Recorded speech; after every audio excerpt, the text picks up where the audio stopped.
Thursday was just an ordinary day until I woke up on Friday morning. And that's when like life changed. There was nothing like life changing on Thursday. Okay, so first of all, apologies for there being no video yesterday.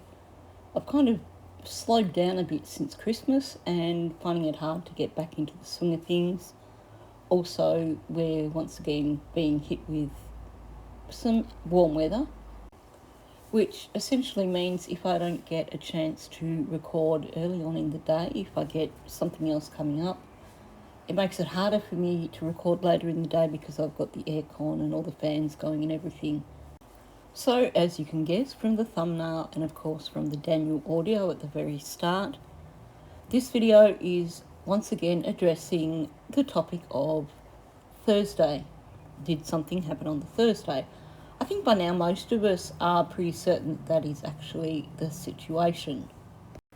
I've already done videos where I've looked at the inconsistencies in their statements and the way that when Janie talks about Thursday afternoon, it tends to blend in with her Friday morning.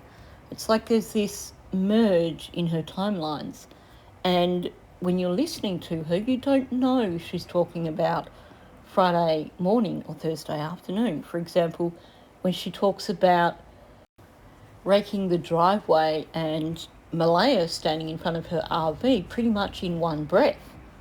And you think, hang on, you're saying you were raking the driveway on Thursday and you're saying Malaya was standing in front of your RV on Friday morning. But the way you're saying it is confusing. And even in the CBC interview, you can hear that that Ali actually stopped and asked her a clarifying question because it was a little bit ambiguous in terms of what she was saying with the raking the driveway and Malaya standing in front of the RV and everything. Also, we have the fact that nobody seems to be really clear on anything that happened on Thursday afternoon. It's just very vague. None of their stories match. Malaya doesn't even know what time she put the children to bed. Daniel seems to just completely vanish from the narrative for a large portion of Thursday afternoon. And the children barely feature in the narrative for Thursday afternoon. In Daniel's narrative, they only exist when he flicks the light on a bit after midnight on Friday morning, obviously.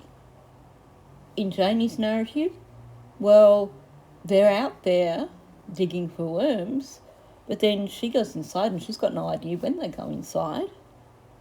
Malaya, well, she gave them something to eat for dinner. They might have watched television. They might have gone outside. They probably came inside when it got dark, but she's got no idea if they actually went outside or not. She's kind of really vague about anything to do with the children on Thursday evening. Like I said, down to not even knowing when they went to bed. So I'm not going to go back through all those things to do with the timelines, to do with the inconsistencies, etc. There's a number of videos in my playlist which do discuss the driveway, the timelines, etc. And I will add a few of those to the description section of this video. What I do want to address in this video is things that have been said by various individuals, which to me are either leakage or avoidance. Things that do definitely point towards Thursday being when things happened with the children. You'll note that I added Logan into the thumbnail for this video. There is a reason for that, and I'll go into that towards the end of this video.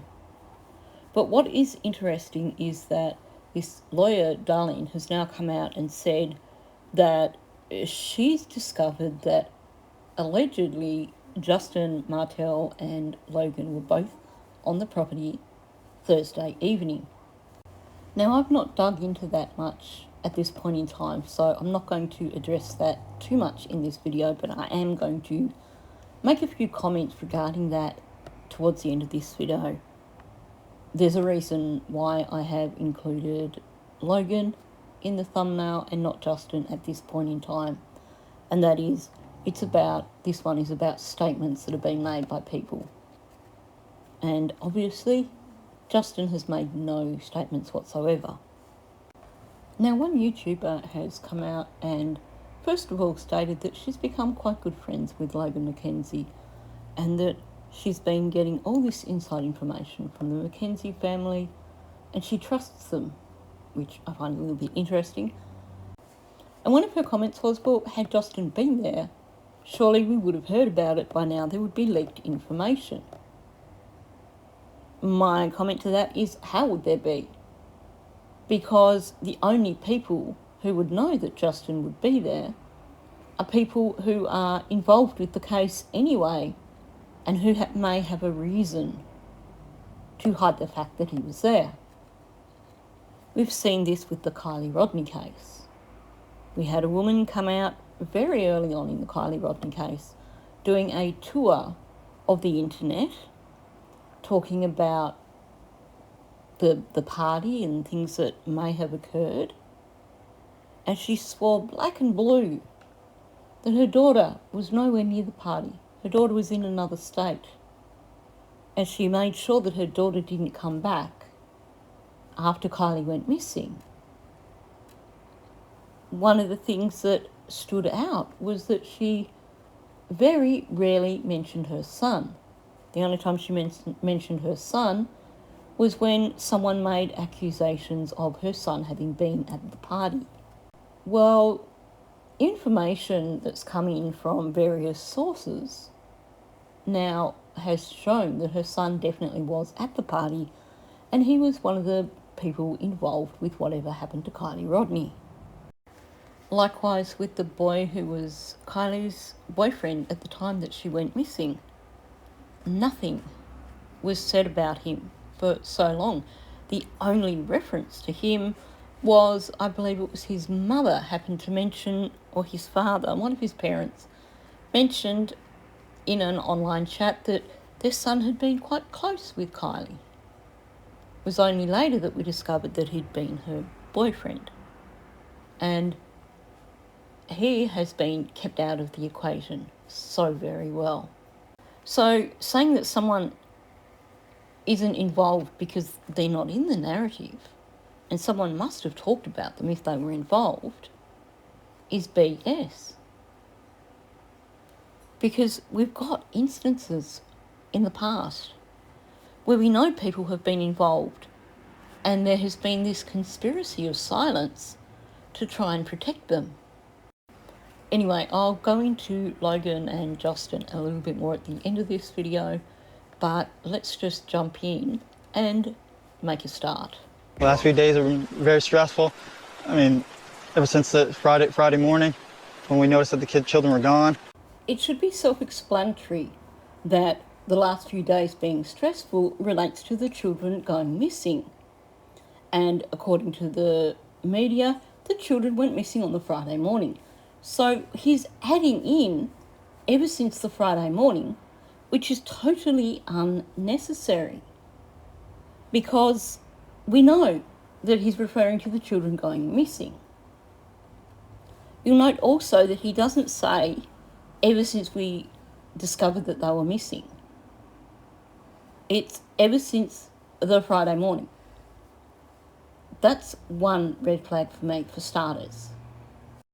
The fact that he does actually have to point out, oh, it was Friday morning.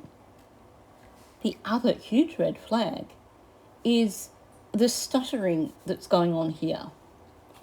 He's saying it's been really stressful. He says ever since and you get a pause. And then he tries to say Friday, it comes out as Friday, and then he has to go again, Friday morning. So he has stalled on Friday morning. That's the thing where his brain has said, actually, that's not when this whole stress out began. It's that classic thing which I've said to you so many times, the brain doesn't like to lie. So he's trying to say it's been so stressful since Friday morning when the children went missing, essentially. His brain is saying, actually, none of this occurred Friday morning. I'm going to stop you right here in your tracks. and he has to really work to spit it out. So he's over-explaining and he's stalling in his sentence. He's spluttering right before saying a Friday morning. Every day when I wake up, it just feels like I'm reliving a nightmare of May 2nd. But the main feelings of from sadness have just turned to anger because there's no evidence at all. So the emphasis here is once again on the timeline rather than Lily and Jack going missing. He's saying it feels like he's reliving a nightmare of May the 2nd. Now this is a statement that he has scripted and practiced in his head. How do I know that? Because he says he's reliving a nightmare of May the 2nd. So he's actually not even talking about Lily and Jack going missing at all. This is just something that he's come up with in his head and he thinks it sounds good. A nightmare is very non-specific. It's not referring to something that has actually occurred. A nightmare is just a generalisation. If he said the nightmare of May the 2nd, yes, then he is specifically talking about May the 2nd. But because he slips up here, it's just this little bit of leakage, a little bit of slippage, and it's enough to show us that this is a statement that he's basically come up with in his head and thought it sounded good. But the lack of congruency in the speech shows us that it is made up. It is not a genuine statement. Now, like I said, the focus here is the timeline, not the children going missing. So this whole sentence is about May the 2nd, not about Lily and Jack going missing. That's also a huge red flag to me. That says that in his mind, he's got to remember to push the narrative that they went missing on the May the 2nd. This is when everything happened. And it's so very general and so very non-specific. Reliving a nightmare of May the 2nd. Well, it could be the running through the woods in front of the helicopter. Maybe that's the nightmare that he's reliving. Because he doesn't specify the nightmare is the children going missing. So he's in his brain, when he's made this statement, he's been so focused on giving the idea that it was May the 2nd as opposed to when the children went missing, that he's basically gone with the wrong angle for what he's saying. I would expect to hear something along the lines of just reliving the nightmare of finding them missing. Giving the information that it was May the 2nd is unnecessary because the audience knows that. This interview is about Jack and Lily going missing. At this point in time, the people who are watching these news articles know that Jack and Lily allegedly went missing on the 2nd. So often these news clips and the articles have that bit of information added in anyway. So it's unnecessary to say May the 2nd. That's not the important point that he should be putting across. But his brain has gone, got to say May the 2nd, got to convince people it was May the 2nd, forgotten the fact that Lily and Jack are missing, and made the focus May the 2nd as opposed to the focus being Lily and Jack going missing. And when I woke up that morning, like I wasn't expecting the kids to be home. I seen Lily poke her head into the room a couple times that morning. So Daniel might as well just said, hey, this is scripted. Because what he's done is he said, when I woke up that morning, I see, and going on, and he goes, I see Lily poke her head into the room a couple of times. There's a pause and he says, that morning. So he's already established the fact that he's talking about the Friday morning, allegedly. And yet when he talks about Lily poking her head in, he goes back and emphasises that morning. This is not natural speech. if you are retelling events, you are going to establish the timeline, and then you're going to be re-experiencing it, re-visualizing it. So you're not going to need to tell your audience again that it's that morning. You're going to be caught up in telling the narrative as opposed to selling the timeline. So again, he's overdoing it with pushing the timeline as opposed to the actions.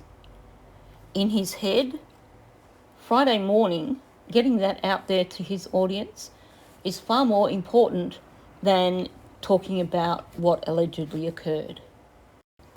It's an unnecessary addition to the narrative to once again establish that it was Friday morning. That straight out suggests very strongly that this is something that he's scripted in his head, and like I said, the focus is to emphasise this is the morning, the Friday morning that I'm telling you about, as opposed to this is what I remember in terms of when Lily and Jack went missing. What did he say? He said your Thursday and all the way leading into Friday morning, there's not enough detail. And I said to him that Thursday was just an ordinary day until I woke up on Friday morning. And that's when life changed. There was nothing like life changing on Thursday. It was a normal day. So therefore, there was nothing detailed that needed to be remembered that day until Friday morning. So note the excessive attempt at persuasion here. He's really pushing the narrative that Thursday was an ordinary day and Friday was when everything changed. But he really does go over the top with his attempts at persuasion here, which is a huge red flag to me. As soon as someone starts to try to oversell their story, that's when you need to pay attention. Notice though he's doing a lot of head shaking. So he says that he said to the handler Thursday was an ordinary day, but he's shaking his head while he's saying that. And then he's still shaking his head when he says until I woke up on Friday. And what you see next is when he says that's when life changed, you see this frown happening and the whole forehead bunches up. He's showing annoyance here and anger. And it makes sense because in his mind, life did change on Friday because, of course, that is when the RCMP became involved. That's when he suddenly discovered that nobody was buying their stories. Given their lack of details for Thursday, it seems pretty clear to me that they believed that they could get away with saying the children wandered off into the woods. No one would ask them about Thursday, so they didn't need to come up with a script for Thursday. While he's saying all this, the tempo's all over the place. The rhythm's all wonky and there's pauses everywhere. And you'll note that when he says until Friday morning, he speeds up. Two classic signs that someone is not being truthful is your fading facts, when the volume gradually decreases as they are speaking, and speeding up. So him speeding up on until Friday morning shows us that actually, things weren't right before Friday morning. But before that, you got all those fillers, the ums. You could tell he was struggling to spit this out. And one of the standout things is when he tries to say there was nothing life-changing on Thursday, he trips over the word life, and it comes out as like first. So he stutters before he can even get the word out. Again, it's a situation of the brain doesn't like you to lie. The brain was trying to stop him from saying there was nothing life-changing that happened on Thursday, because there was. Note also the serious helicopter arms going on at that point in time. Over-the-top helicopter arms. This is Daniel trying to act normal, trying to act like he's telling a story here, but he's not selling it very well at all. And then at the end, when he's saying until Friday morning, you get the arms crossed, he tilts his head down and looks at her with his head tilted down, like, you have to believe me. He's being assertive here. He's trying to be the alpha. But there is that defensive element. He's essentially challenging her, like, don't you try and tell me that Friday wasn't normal, because I am going to challenge you on this. So he was mentioning something along the lines of something happened Thursday night, Yeah. and your story isn't matching up? Yeah, well, not just matching, it didn't have enough detail for him, personally. And then that's when I asked him, do you know anything on the case? And he said, not really. I've seen you on the news once. And that kind of alarmed me, or, shocking, because you're having somebody that's trying to get you to admit to something and they don't know any details. So therefore, my Thursday didn't have any details. Your knowledge of the case didn't have any details. So you shouldn't try to force something on me without knowing any of the background. Now, if someone were to create a video showing narcissists how to perform, this clip probably would make it into that video, because he's using a number of different strategies here. So she asks him, you mentioned something happened Thursday night and your story doesn't match up, or he said this. And Daniel responds with not just matching, not enough detail for him personally. And when he says him and personally, he really puts a lot of weight into those words. He's gaslighting this guy. He's basically saying, this guy's being picky, this is all his problem, not me. He is expecting too much. He's clueless. He doesn't know what he's talking about. And he goes on to claim that he asked this guy, do you know the case? And allegedly he said, not really, I saw you on the news once. Now, I mentioned this in a previous video, but this whole dog thing has only been in operation since 2016 with the human remains detection dogs. So what you have is RCMP staff who have applied to become a dog handler, applied to train as a dog handler.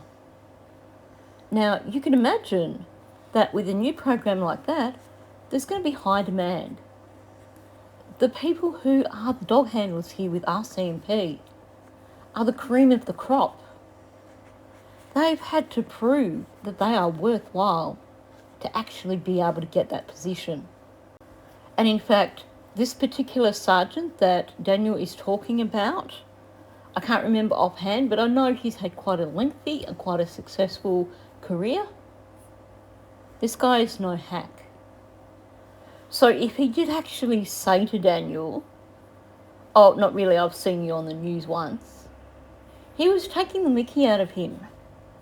He would have recognised Daniel attempting to gaslight him, attempting to question his knowledge, and basically thrown it back in his face, and just went completely over Daniel's head. These are RCMP staff. They would have been briefed before they went to do this task. They wouldn't have just been flown in and told, okay, we're just going to drop you off at this property and you're just going to do a search for remains. No, they would have been given a really thorough brief even before they left British Columbia or wherever it was they flew in from, I can't remember. And you can bet that when they had their briefing with major crimes, this officer was probably tasked with, you get to play bad cop. Because we know from listening to Daniel talk that major crimes have been playing good cop with him, acting like he's buddy and they're chatty with him, or at least that's what Daniel is saying. He certainly comes across as believing that they're on his side and that they're his friends. So I would imagine that they wanted to keep that situation going as long as possible. That's the best way to get someone to talk. So this was a perfect opportunity with the dog handlers coming in to be able to say to this very, very experienced sergeant, here's your job. You play bad cop, see what you can get out of him. Daniel is going out of his way to paint this sergeant as incompetent, as someone who knows nothing about the case, and also to turn things around so that suddenly Daniel is the victim. He's being harassed by this RCMP officer who is trying to force him to make an admission to something that he didn't do.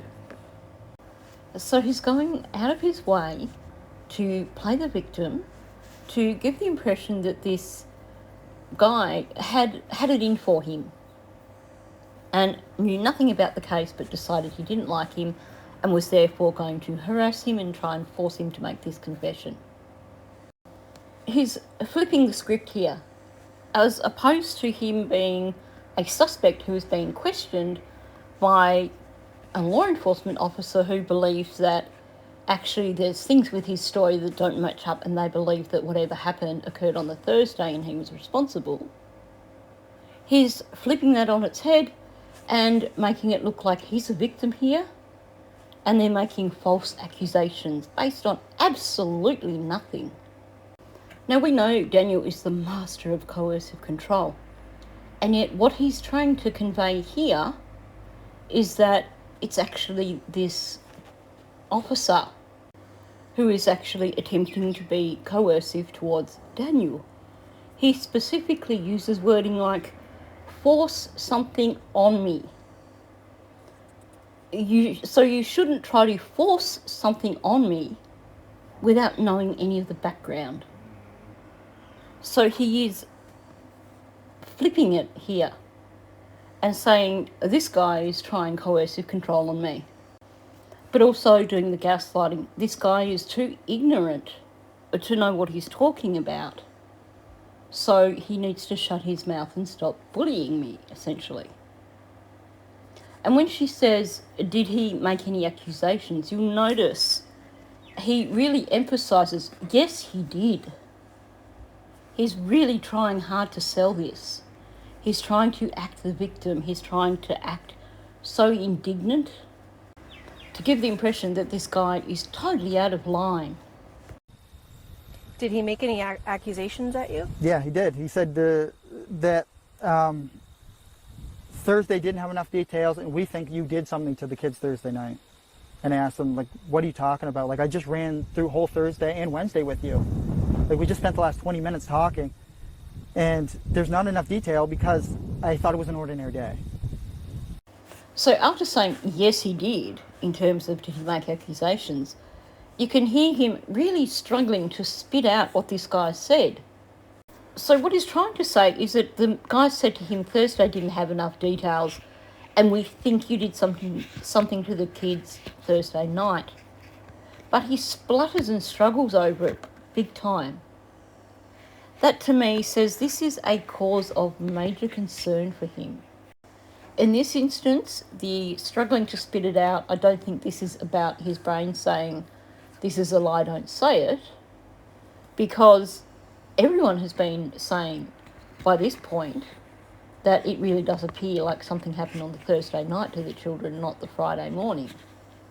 So it's a topic that Daniel has tried very, very hard to avoid. So he's not going to come out and make this accusation of this officer accusing him of this when he's tried so hard to avoid the topic.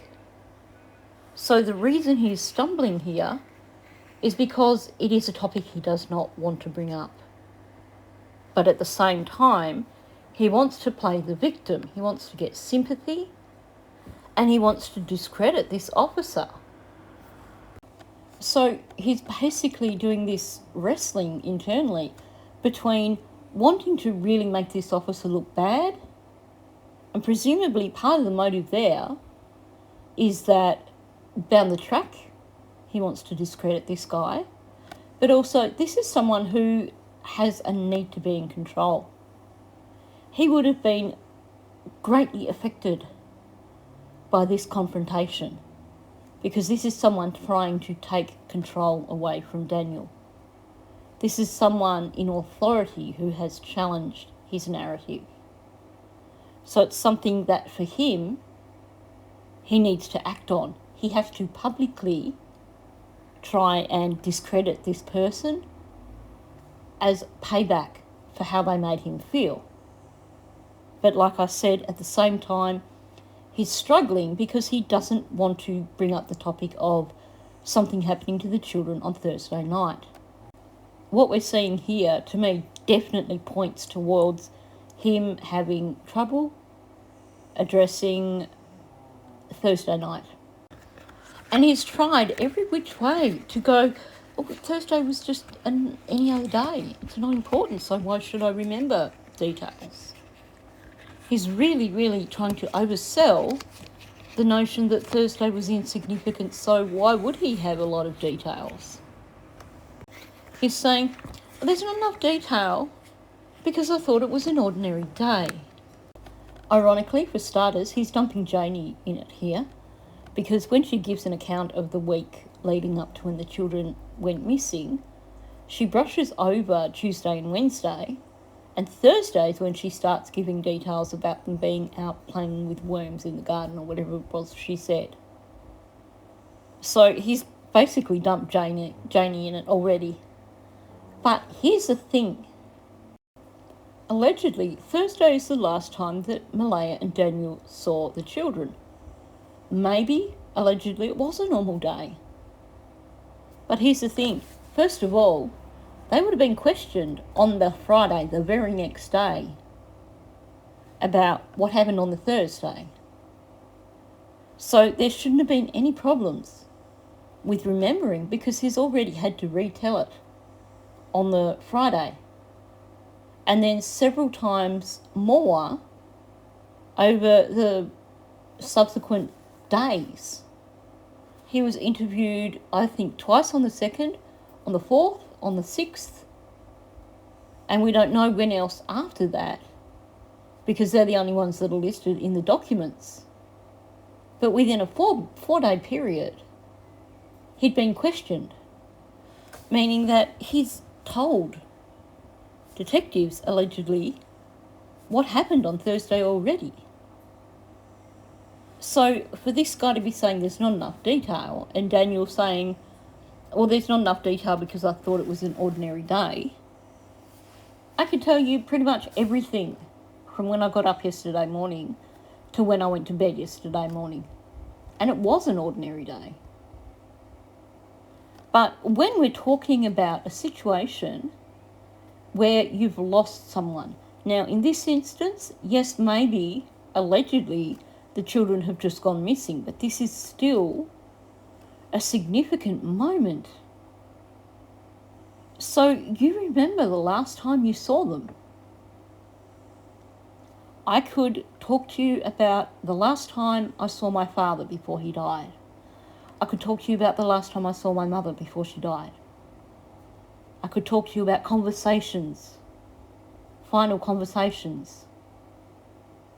And people will tell you this. The day before may seem like an ordinary day at the time, but it does become a significant day once it becomes, in your mind, the last day that you were with them. The last day that you did anything with them at all, or that you interacted with them. So him claiming, oh, it's just an ordinary day, that's why there's no detail, that's BS.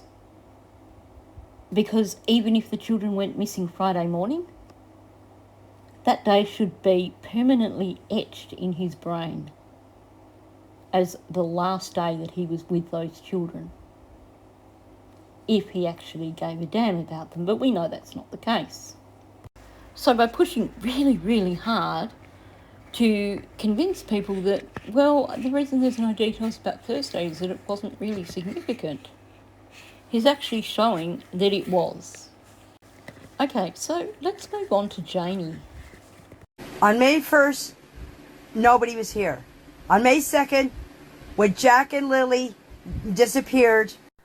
So it seems that Janie and Daniel are both keen to push the narrative that there was nobody there on May the 1st. But note the way she says it. She says on May the 1st, and then there's a long pause before she says nobody was here. The thing is, it shouldn't matter to Janie who was there on May the 1st. That pause doesn't make sense if it was just an ordinary day. people had already at that point, when she was doing this Facebook tour, decided that, yeah, okay, the talk of a party the day before probably wasn't true. But my question is this: if Janie and Daniel were both pushing that Thursday was an ordinary day and the children went missing Friday morning, why are they also pushing so hard to convince people that no, there was no one there on Thursday other than the 3 people that have been named as being on the property? I mean, at the end of the day, if, as they claim, Lily and Jack went missing on Friday morning, then if someone was there on Thursday, it shouldn't really have any bearing on the case. The fact that they're so defensive certainly raises questions. So she goes on to talk about May the 2nd, and you get a pause after she says on May the 2nd. And then she says when Jack and Lily, and she pauses again. And she starts to say one thing, stops, and then changes it to disappeared. So is she about to say another word, or is she stumbling over the word disappeared? Because it sounds like there's a there, like an M about to happen. Either way, she seems to be struggling with coming out with basically saying that Lily and Jack disappeared on May the 2nd. You've heard me say countless times how the brain doesn't like to lie, and how it will stall, it will throw up barriers. And it seems like Janie's brain has done that. It is trying to stop her from saying on May the 2nd, when Jack and Lily disappeared. So why stumble when it comes to talking about Jack and Lily disappearing on the 2nd? And why is it so important for her and Daniel to both establish that, no, there was nobody there on the Thursday? She pauses after saying May 1st and after saying May 2nd, like her brain does not want her to give this specific timeline. And why does she stumble over saying Lily and Jack disappeared? So her stuttering and pausing over dates in terms of the disappearance, and even her stuttering over saying disappeared, is a huge red flag to me. That certainly points to the idea that, yes, Lily and Jack, whatever happened, it occurred on the Thursday.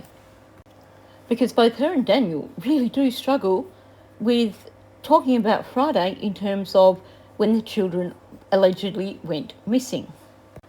I'll just replay that bit where she talks about when Jack and Lily disappeared for you to hear before going on to the next clip. When Jack and Lily disappeared, I heard them Friday morning. I swear on a Bible. Better than that, I swear on my father's grave. I heard them Friday morning. So the kids were here Friday morning. After that, I don't know what happened to them. So if you've listened to a fair bit of Janie's audio, you know that when she's not being so truthful, she drags out her sentences. And that's what she's doing here. She says, I heard them Friday morning, and she's really dragging that, really emphasising it. And then she does the swear on the Bible, swear on her father's grave. As soon as someone starts saying that, I see red flags. Because they are trying too hard to convince people. And that is precisely what she's doing here. And then she says, I heard them Friday. So she turns it into 2 separate words. Friday. Drags it out so much. That is her really trying to emphasise Friday morning. And she goes on with, so the kids were here Friday morning. So she's really, really having to emphasise Friday morning. She's pushing it way too hard. This is someone who is overselling it. And part of what she's doing here, when she is drawing these words out, is she's showing us she's gone into defence mode. That's always a red flag. If someone goes into strong defence mode like this, that tells you there's a pretty damn good chance that they're actually lying. if what she was saying about Friday morning was truthful, she wouldn't feel such a desperate need to defend herself so strongly. The focus here for Janie has got nothing to do with Jack and Lily and everything to do with convincing people to believe her story. I just want to point out that she then says after that, I don't know what happened to them. When you talk about something happening to someone, you're putting them into a passive role. They had nothing to do with whatever happened. This thing happened to them. They didn't cause it to happen. They didn't do something that resulted in whatever. Given that the official story is that they wandered off into the woods, that doesn't fit. Even if you're saying someone took them down the driveway and put them in a car, that's not exactly them still being passive in that and something happening directly to them. Yes, someone took them down the driveway, but they played a role in that because they went down the driveway with that person. When you talk about something happening to someone, it means they have no control over it whatsoever. Anyway, that's not the point of this video, so I'm not going to dig into that too much. And the kids have never wandered away or never gone in the woods by themselves in the last 2 years. Why all of a sudden would they do it Friday morning? Now, I would expect someone, if it was more natural speech, to say, look, they've never wandered in the 2 years they've been here. Why would they suddenly do it now? But no, she has to emphasise the Friday morning. It's like Daniel with his ever since May the 2nd or since Friday morning, where it's not necessary to add it. Because we know when they allegedly wandered off into the woods. And it's not just the throwing in the Friday part, but it's the combination of Friday morning. She's really, really selling it. This all happened Friday morning. You know, I could accept if she'd said, why that Friday? Or why that particular morning? But no, she really has to sell it. Why Friday morning? And she's not saying, like, this is August, I think this was. It was sometime afterwards anyway. It was quite a time afterwards. And yet she's not referring to it as that Friday morning. That time when this thing happened. It is just Friday morning. Because it's not real. Nothing happened the night before.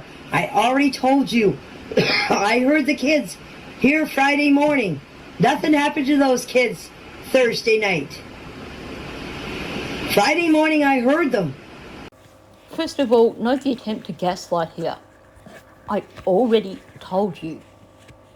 In other words, it's that case of, I told you this, you just weren't listening, you weren't paying attention. If you don't understand it, it's your problem, it's not my problem. And then she really has to go hard on the Friday morning thing. But notice the pauses there. So I heard the kids pause here. And then there's a smaller pause Friday morning. So even just getting out, I heard the kids here Friday morning, is a struggle for her. Her brain is saying, yeah, don't say that because that's just not the truth. And then she's trying to say nothing happened to those kids Thursday night. But you'll note the way it comes out is it's like there's a full stop after kids. Nothing happened to those kids. And then there's a long pause. And then Thursday night. So again, she's struggling to put those two things together because obviously her brain is like, you can't say that because that's not what the truth is. So her brain is hitting her there and saying, stop, that's a lie, don't say it. So she's got that pause before she spits it out. And then she has to double down. Friday morning, I heard them. She's so defensive here. And like I said, when someone starts becoming incredibly defensive like that, it's a huge red flag. It means that they quite likely are being deceptive. each time Janie tries to talk about the Friday morning or the Thursday night, you can hear her becoming incredibly defensive. You can hear her struggling to get sentences out fluently. And she frequently has to repeat the bit about hearing them Friday morning. Like she wants to really hammer that in to try and sell that to her audience. To me, she's just trying far too hard to try and sell this notion of hearing the children Friday morning. Last night was one of the worst nights because I didn't have them in their beds. And I don't want to go through that another night without them. I've pointed this out multiple times, but I thought it was worth just going over it again. So Malaya says, last night was one of the worst nights because I didn't have them in their beds. She did this interview on the Saturday. So this was the day after they were reported missing, meaning that at this point in time, allegedly, they'd only had one night of not being there in their beds. And yet to her, it was one of the worst nights. What could possibly be worse than your children being missing and their beds being empty overnight? To me, this seems to be leakage, and she seems to be indicating that they weren't in their beds Thursday night either. Now, I mentioned that I wanted to address Logan and Justin at the end of this video. There was a lot of speculation early on because Malaya told Belinda that Justin was staying in Janie's RV because he was having marriage trouble. Belinda's sister or sister-in-law, I can't remember which one it is, was with her and was able to confirm to Belinda that she heard exactly the same thing. So you have two witnesses who heard Malaya say that Justin was staying in Janie's RV. And yet there's been so much pushing in terms of, let's not even talk about Justin, and no, Justin didn't stay in the Janie's RV. Justin wasn't there. He showed up the next day. Again, I have to ask, why be so defensive over it anyway if allegedly the children just wandered off on Friday morning? Because it wouldn't matter if Justin was there or not. Him being there wouldn't have had any impact on the children going missing. And the other thing is that the original speculation was that there may have been a party on the Thursday night and that something may have happened as a result of that. What you're hearing, though, from both Janie and Daniel is not this whole, there wasn't a party. We didn't have a rug party or anything like that. No, their emphasis is there was nobody here, which is actually a completely different issue and is not something that was really brought up, aside from people asking if Justin was living in the RV. So it seems that the main issue for Janie and Daniel is not the speculation of there possibly having been a party on the Thursday night prior to when the children allegedly went missing, but they need to push that there was nobody there on that Thursday night. They're offering up something that we didn't ask for. The only things that have been discussed is, one, if there was a party on the Thursday night, two, if maybe something happened to the children on the Thursday night as opposed to the Friday morning, and three, if Justin was there in the RV. So when you look at it that way, it seems that Daniel and Janie themselves are pointing to Thursday night as being significant. Not only that, but they're saying, look the other way, there wasn't really anybody here Thursday night, and we know you didn't actually ask that question, other than asking if there was a party, but we're not going to refute the idea of party, we're going to refute the idea of someone being there. I mean, you could have people there without having a party. They're two separate things. So I think it is really significant that what they're pushing is there was no one here Thursday night, as opposed to the children, nothing happened to the children Thursday night, or no, we didn't have a party here on Thursday night. There weren't hundreds of vehicles on the property. But instead, the focus is there was nobody here. Although there is one content creator now who is pushing that she's really good friends with this informant from the Martell Mackenzie clan, and she's not going to name who it is, but then later she names it as Logan, and that Logan told her that no, Logan wasn't there Thursday night, Justin wasn't there Thursday night, and she believes them. Well, I'm sorry, but I can't believe anything that comes directly from the Martell family or the Mackenzie family. And given that Logan is like this jack-in-a-box that keeps popping up all over the place, then I can't discount the idea of her having some sort of direct involvement. So, an apparent assurance from her that she wasn't there Thursday night and neither was Justin? Not the most credible person to be asking, in my opinion. So, we've been provided with a text message that occurred between Logan and Daniel, allegedly, which is supposed to prove to us that Logan was not there on the Thursday. So I'm going to show you that and then discuss what that actually means and what is being actually said here. So apparently the Mackenzie and the Martell clan all trained at the same academy, because what Logan is doing here is exactly the same as what Janie does and what Daniel does. So let me read it to you first. I saw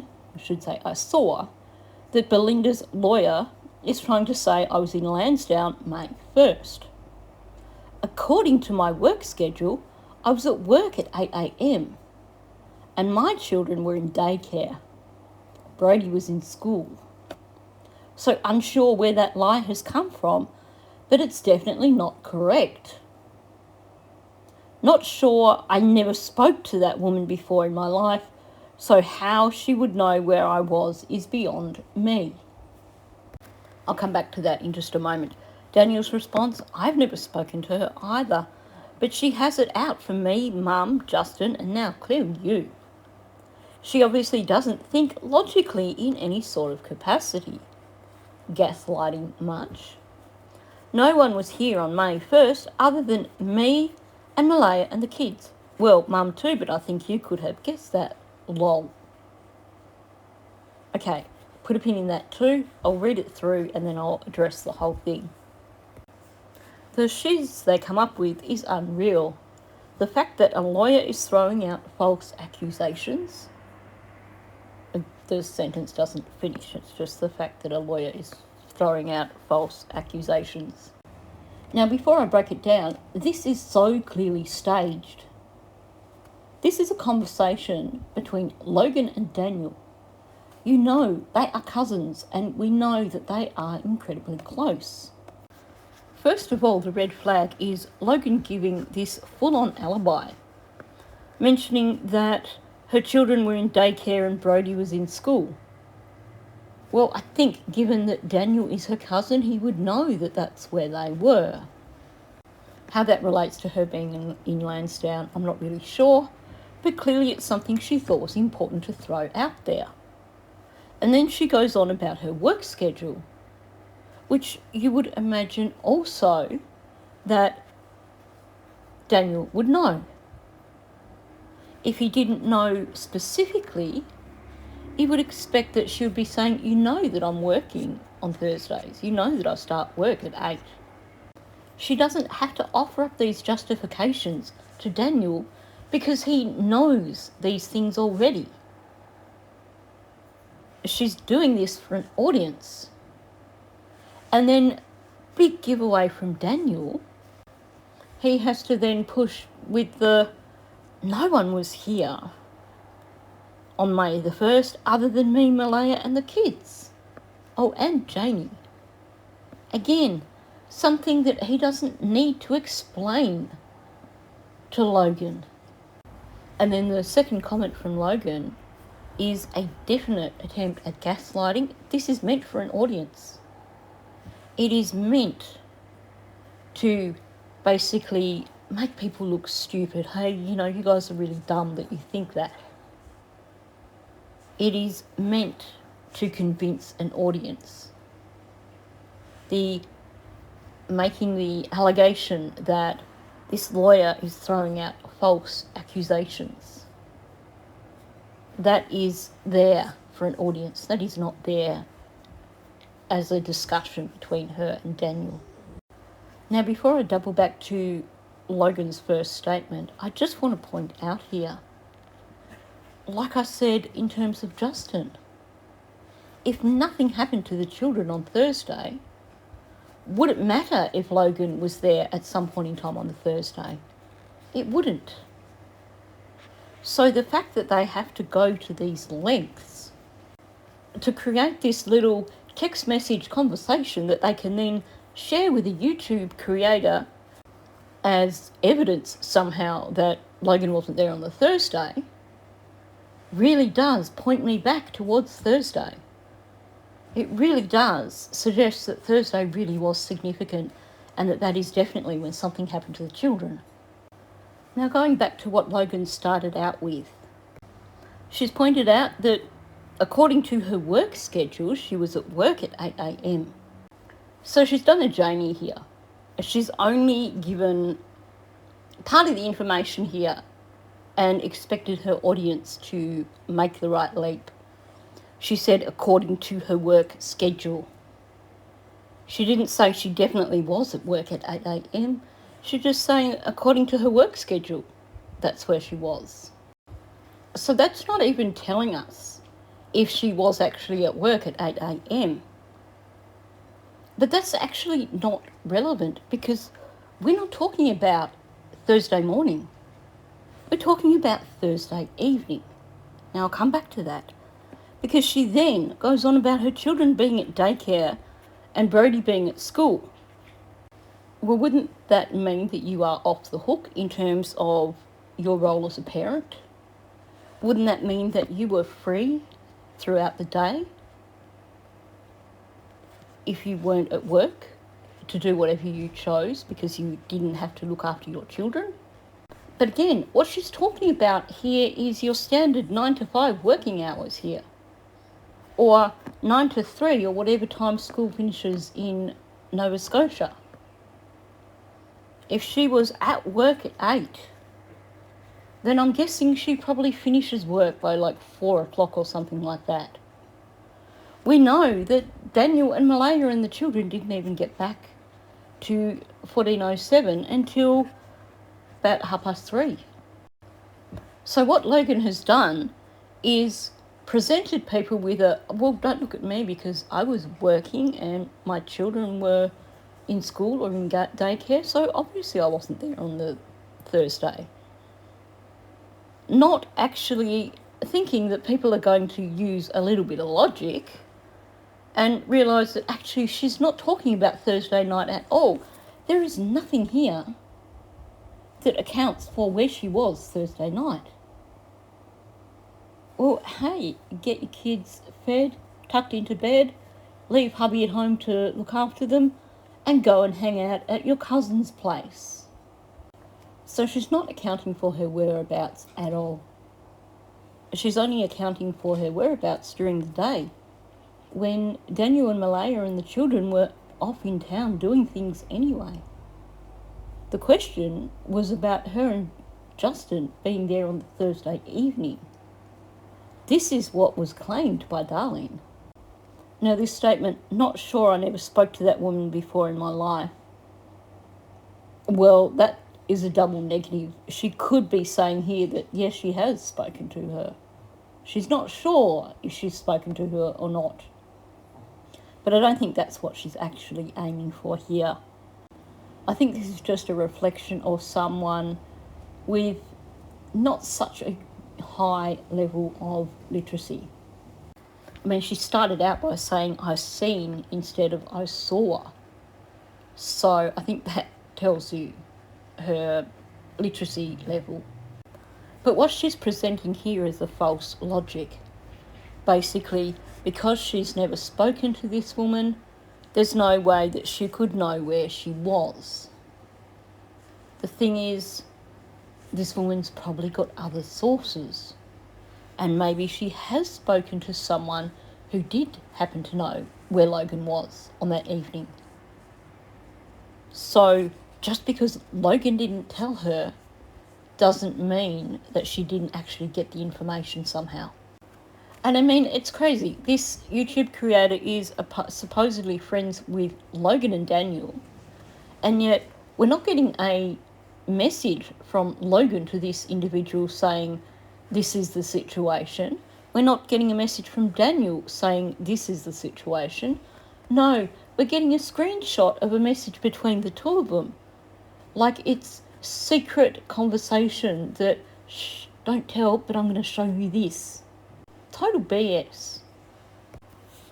Logan and Daniel have both actually gone on people's channels and spoken, so she can't claim that she's too afraid to speak publicly.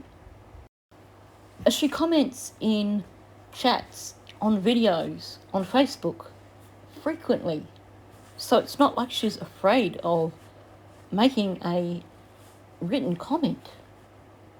And like I said, she's in communication with this person. Okay, if they are talking over the phone, then this person could have said, hey, can I just record you saying this? Or can you just put that in a message to me? But instead you get this fake ass concocted text conversation between Logan and Daniel. And Logan supposedly offering up proof that she wasn't there Thursday evening, when all she's talking about is during the day on Thursday, and she's saying this lawyer couldn't possibly know anything because she's never spoken to her. Like she's the only person in the world. Like she's the only person that would have known that she was there on the Thursday night. And you have Daniel here also pushing that he's never spoken to her.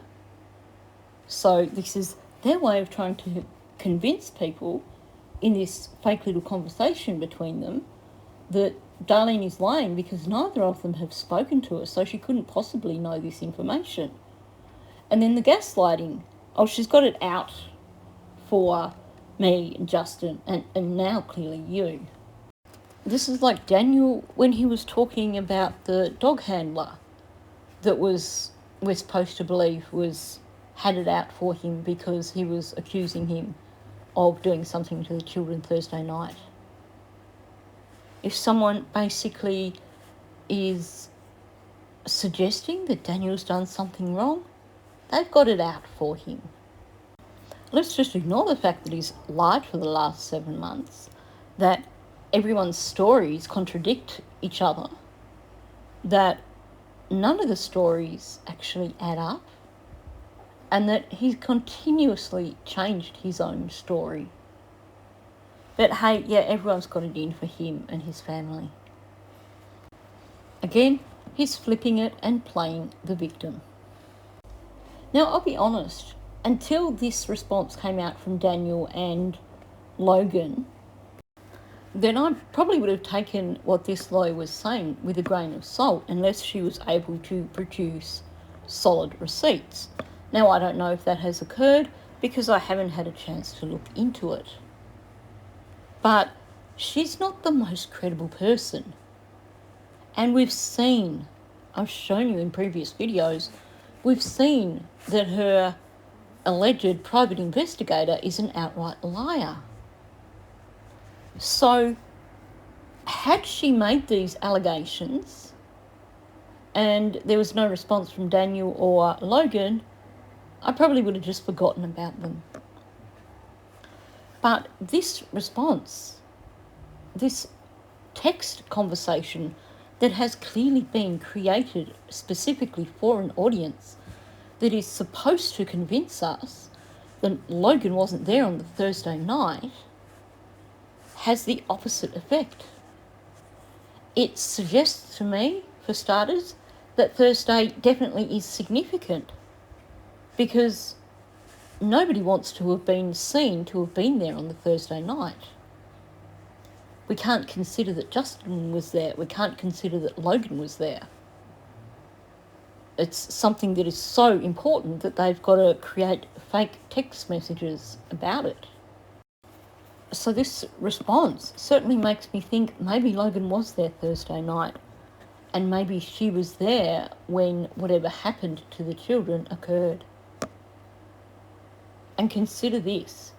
We've been trying to figure out why Durwood has been so heavily involved. Why he would go against his own family for the sake of helping out Daniel and helping out Logan.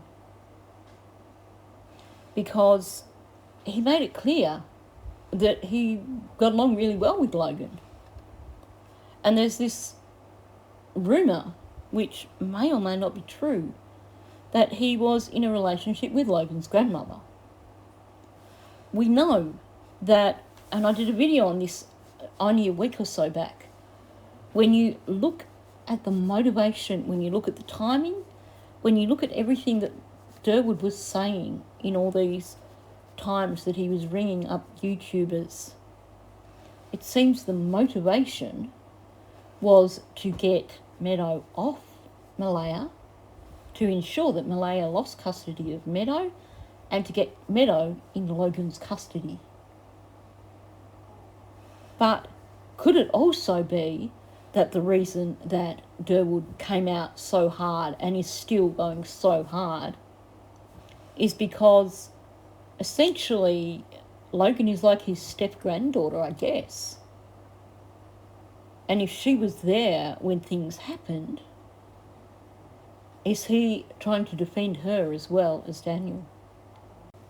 So without even digging into the narrative, and like I said, I've done that in previous videos, but just from looking at the way Janie was saying things, looking at the way Daniel was saying things, and looking at this conversation between Logan and Daniel, all these things point towards them trying to avoid giving away the fact that something happened on Thursday night.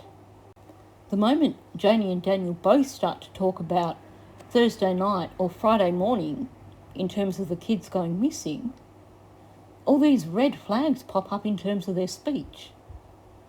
The pauses where there shouldn't be pauses, the stuttering, tripping over words, trying far more than is necessary to sell their story.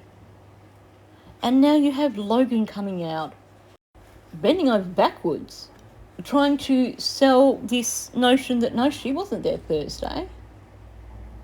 Doing her best to convince people that no, she wasn't there Thursday. When, if nothing happened to the children on Thursday, it shouldn't matter. You could just say, hey, yeah, I dropped in. I needed to borrow something, so I dropped in after I got the kids to bed. And I stopped for half an hour and then I went home. But no, it's crucial, apparently, to convince people that she wasn't anywhere near the place on Thursday night.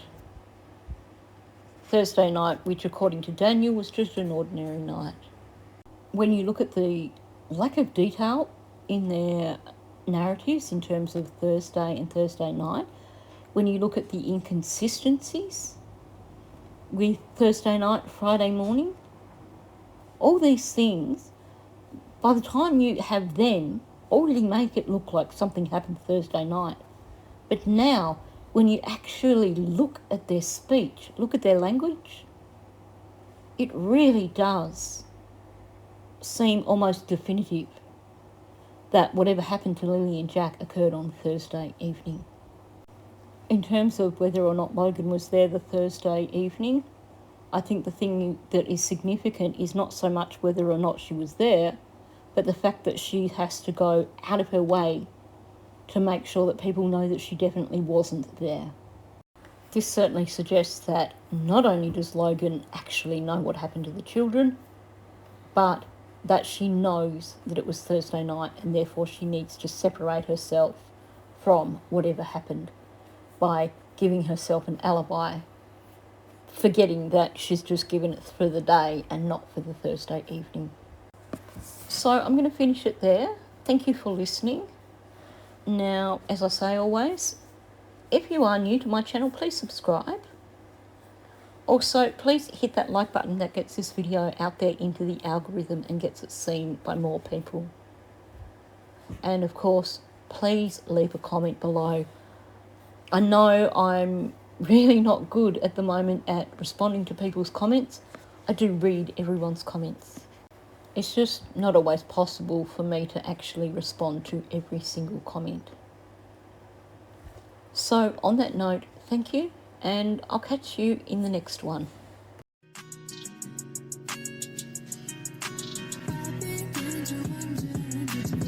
Give a fuck about